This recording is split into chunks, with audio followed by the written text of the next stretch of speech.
Hey friends, I'm Lauren from Taste Better from Scratch, and today I'm going to show you how to make an easy, no-fuss prime rib with an incredible garlic herb crust. So prime rib can be super intimidating because this is an expensive, large cut of meat and it has to be cooked perfectly. But I'm calling this my easy, no-fuss recipe because that's exactly what you get with this amazing recipe. So let me show you how easy it is.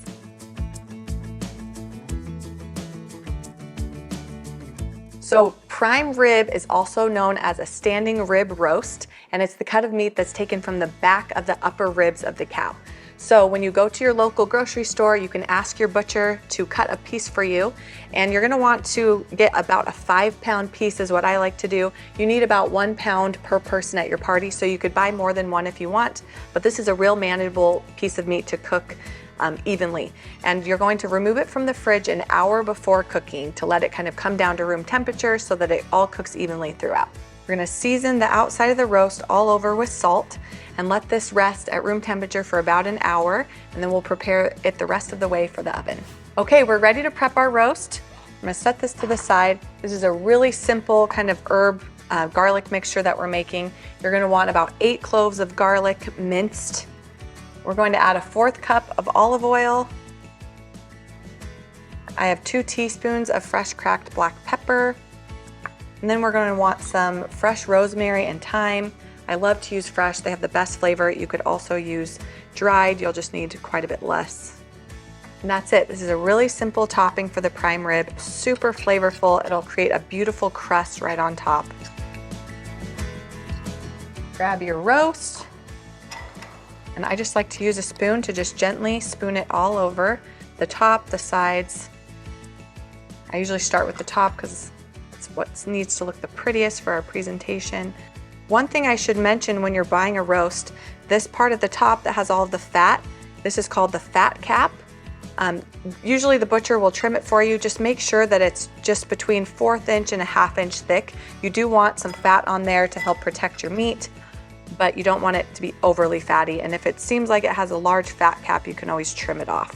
I typically buy a bone-in prime rib roast because the bone will add more flavor to the meat as it's cooking, but you could also use a boneless prime rib roast. All right, it's as easy as that. You can grab your pan. I'm using about a 12-inch cast iron pan. You can use any oven-safe skillet. You could even use a 9x13 baking pan if you want. Just set it right in the middle. You're gonna wanna set it on the bones, resting on the bones. Just like that. We're ready to stick this in the oven at 500 degrees for about 15 minutes. Then we're going to lower the temperature to 325 and roast it till about 130 degrees for a medium rare roast.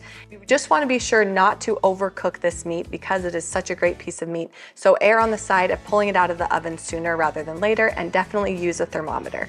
Remove it from the oven, and when it's reached your desired temperature, tent it with foil and let it rest for at least 30 minutes before carving. Now that is a beautiful prime rib.